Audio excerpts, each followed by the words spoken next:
I used this content strategy to make one of my clients an extra $121,000, and it's the exact same strategy I use for all of my clients. And it's based on 5 content pillars, and I'm going to explain why you need to make sure that you're attacking and using every single content pillar within your content strategy in order to maximize the amount of money that you're making from the attention that you get online through your ads or through your organic content.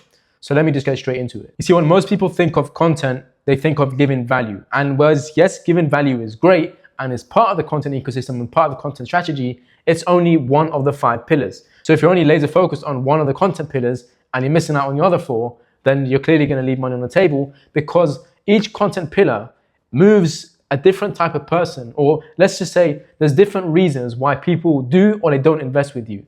And there's things that are holding them back. Someone who could potentially become a customer, but they just need some kind of different type of content in order to actually turn into, move the needle forward and finally, be the straw that broke the camel's back in order for them to actually take action and invest with you. So for the sake of this example, I've used a fishing analogy. So let's just say you're a fisherman and you're only fishing in one section of the pond, as you can see on the left here. And for the sake of this example, again, let's just pretend these fish, once they're in one segment of the pond, they don't move to other segments, all right?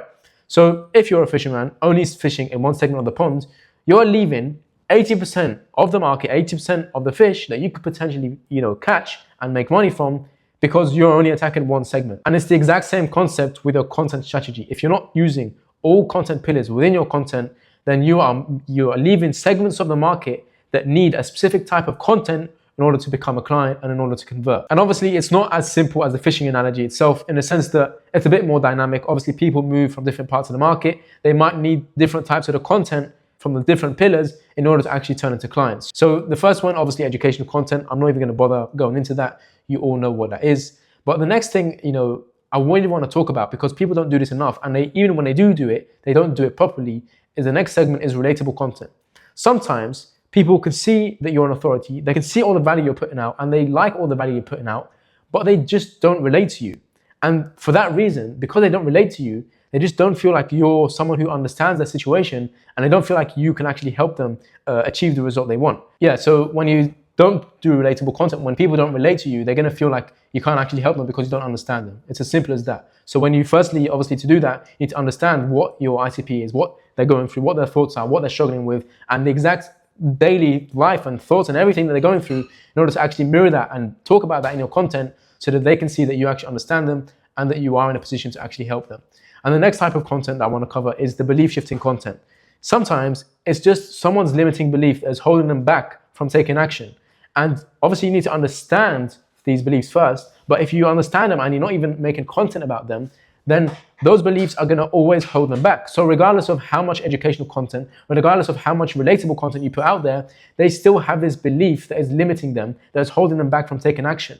So again, one of the content pillars is belief shifting content, in order to make sure, that segment of the market that has limiting beliefs stopping them from moving forward can actually move forward, can overcome this belief, can change the belief, and now change how they think, and now, have what it takes in order to actually move forward and invest into you and your offer.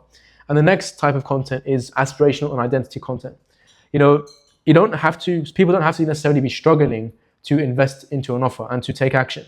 Sometimes a reminder of who they could become, sometimes that's more than enough to move the needle forward. They don't have to be necessarily struggling. They could be comfortable. They could have an amazing life, but there was something. They wanted to become some type of person, or they wanted some kind of identity that they can only get once they get the result that you can help them achieve. And the next content pillar, which a lot of you guys already know, but you don't do it enough. You don't milk your case studies enough. You don't milk your testimonials enough. You need to really milk your testimonials.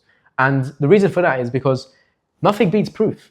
Nothing beats proof. It's not just enough to just mention the testimonial ones and that's it. You can talk about the testimonial in so many different ways. So these are the 5 content pillars, but how do you actually make sure that you are actually doing this properly? Because it's not just, it's easy to just say, okay, just post some relatable content, but how can you make sure you actually understand the person that you're targeting off the back of your hand in order to actually be as relatable as possible, in order to actually shift their belief? You need a framework, which I use, which is called the target framework. And I'm not necessarily going to cover this all right now, just because it's quite long. But if you DM me the word target, I'm happy to just send it over.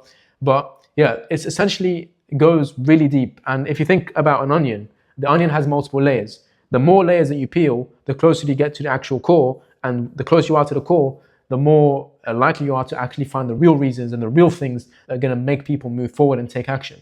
And it's the same thing with the target framework. The target framework, really the whole idea is just to peel as many layers as possible and understand that person who you're targeting within your content, within your ads, who is going to invest into your offer, understand them as deeply as possible in order to actually make the most effective content and make content that converts them as best as possible. So you need to understand their identity, like who they want to become, who they are right now, and who they want to become. You need to understand their aspirations, so what they want to achieve, their desires more or less.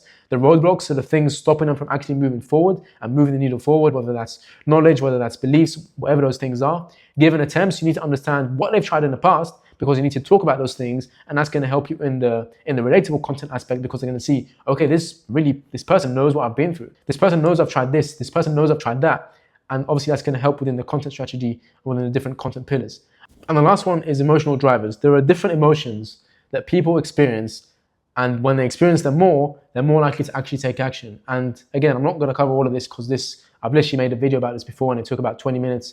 So if you want me to just send a framework over, just message me target on Instagram. But yeah, when you cover this and when you know your audience, the people you're targeting off the back of your hand as deeply as this, you're really going to be able to hit all these content pillars properly, and you're really going to be able to, maximize the amount of money you make from the different segments of the audience, of the viewers, of your market that need different types of content in order to actually turn into customers and into clients.